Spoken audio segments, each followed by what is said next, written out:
Now we're going to get into a little bit more about the phone call itself. Okay. So first of all, let's talk a little bit about what kind of challenges are present for people in your job. After talking to hundreds of different people in live trainings, which is what I do most of the time, I've found that I uncover really about six challenges that are really, really big. That in working with people, I'm able to help them overcome because I give them a roadmap, a process in order to actually overcome them. So let's start with the first one. Let's talk a little bit about getting them talking. So when a patient calls you, typically they have some questions. They typically start off with how much is it? And what our job is to do is to get them talking about themselves. Often what happens is that people call us and we let them take control of the conversation. So what we do is we allow that person to just ask us questions and we just act as people who have answers. Sometimes those answers are good, sometimes they're not so good. But we get them actually controlling the conversation and we're doing most of the talking. That's not what the right way to sell is about. In fact, what we want to do is we want to have them talking 80% of the time and we're talking 20% of the time. That's the good ratio. But typically what I find in most calls that I hear and that we evaluate is we hear the person on the phone who is in the company talking 80% of the time and the patient's talking 20% of the time. But still, the patient's leading the conversation because they're asking questions. We want to reverse that. And this course helps you to get them talking so that we can change that ratio to get them talking 80% of the time. I want to make a point that people are most interested typically in what they say, not what you say. So if you have them talking 80% of the time, you're much, much more likely to have them convert and book an appointment. The next challenge is to get at their hot buttons. Their hot buttons essentially are, it's a little term that I use, which if you imagine that everybody has a chest full of hot buttons, and your job in any kind of interaction is to identify what that hot button is and press it. That hot button is the route to their dominant buying motive, to what is going to make the difference between them saying, aha, you're talking my language, you have what I've got, or rather, you've got what I want. Getting their hot buttons is essential, and asking them pointed questions to understand what their motivations are is precisely what this training is about. And that in so doing, we're able to elicit and uncover those motivations, and people are considerably more interested in moving forward with momentum once they're in touch with their motivations. The third challenge is knowing who's wasting your time. If you can identify who of the people that call you are serious and who are not, you're going to save a lot more time in actually dealing with people who you can be serious with. So by asking very specific questions and understanding a little bit more about what it is that they want and whether or not you can offer it and properly supply it, we can identify who's wasting our time and who isn't. So that's a third challenge that I find a lot of people have issues with. The fourth challenge that I want to talk about is getting bogged down in too much detail. What that means is essentially that everybody who works in these organizations, they learn a lot. I mean, you yourself have learned a tremendous amount, no doubt, if you've been in the organization for any more longer than 3 months. You are listening to the doctors all the time. The technologists or the healthcare technicians or the optometrists might be talking about how they're dealing with different patients. You might ask them questions. They might answer you. Your patients are teaching you information all the time. Every time you talk to a patient, you learn something new. Now, over time, what I've found is that the people who are new at this, who know less, sometimes do better at this job than the people who know more. Now, that's really, really strange to think about. Why could that be? And one of the reasons is because the more you know about a subject, the more information you tend to give.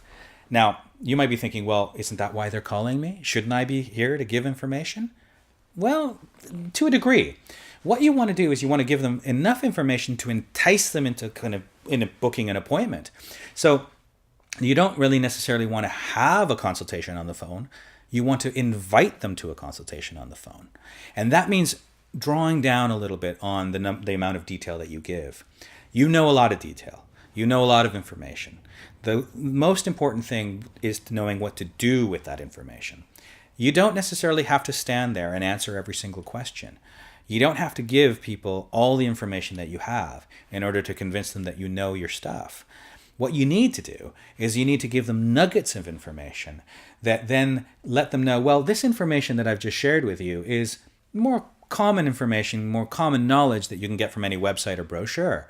But in order to understand specifically what's right for you, patient, is to come in and visit with us so that we can actually do a proper assessment with you, a consultation, and give you information that is suited just to you.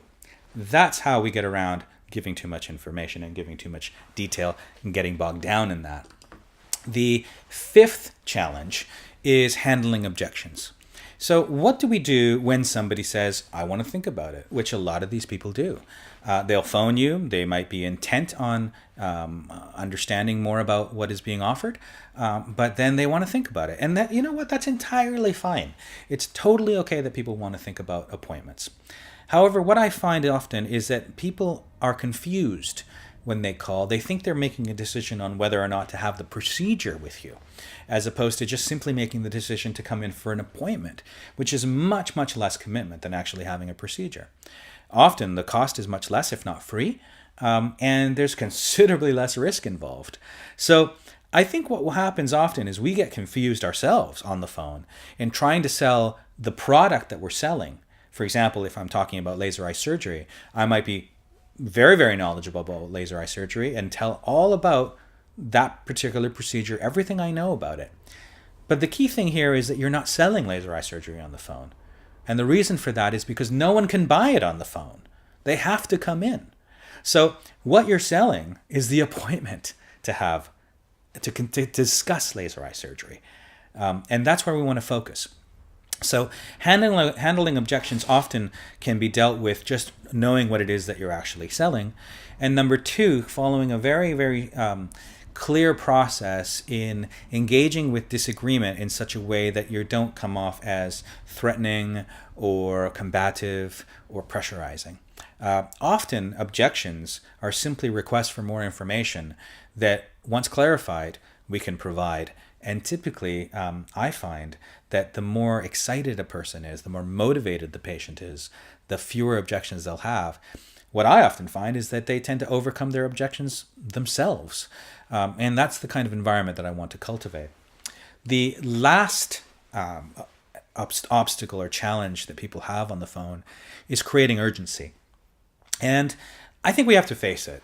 What we're selling, it's not like an appendicitis. Yeah, we're not curing somebody of an urgent request. Most of the time in private healthcare, what we offer, people can take it or leave it. And in fact, there's a lot of reasons to leave it.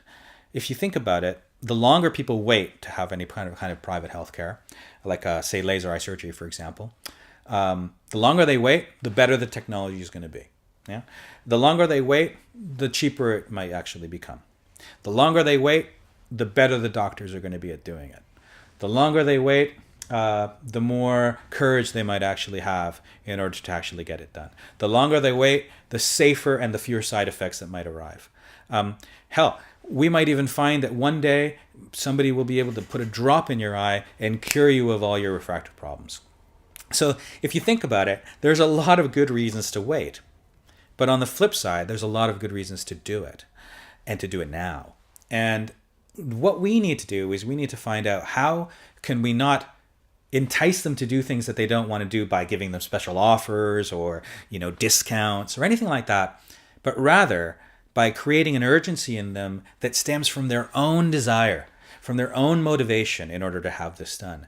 If we can identify specifically what it is that really drives them, what they're really passionate about in terms of fixing the problem that they perceive, then if we can get in touch with that, they're going to be trying to get the earliest appointment they possibly can. They're going to have the urgency. You're actually going to have to slow them down. And that's the kind of position we want to be in. So those are the 6 big challenges. I'll repeat them again. Getting them talking, getting at their hot buttons, knowing who's wasting your time, getting bogged down in too much detail, handling objections, and creating urgency in the patient.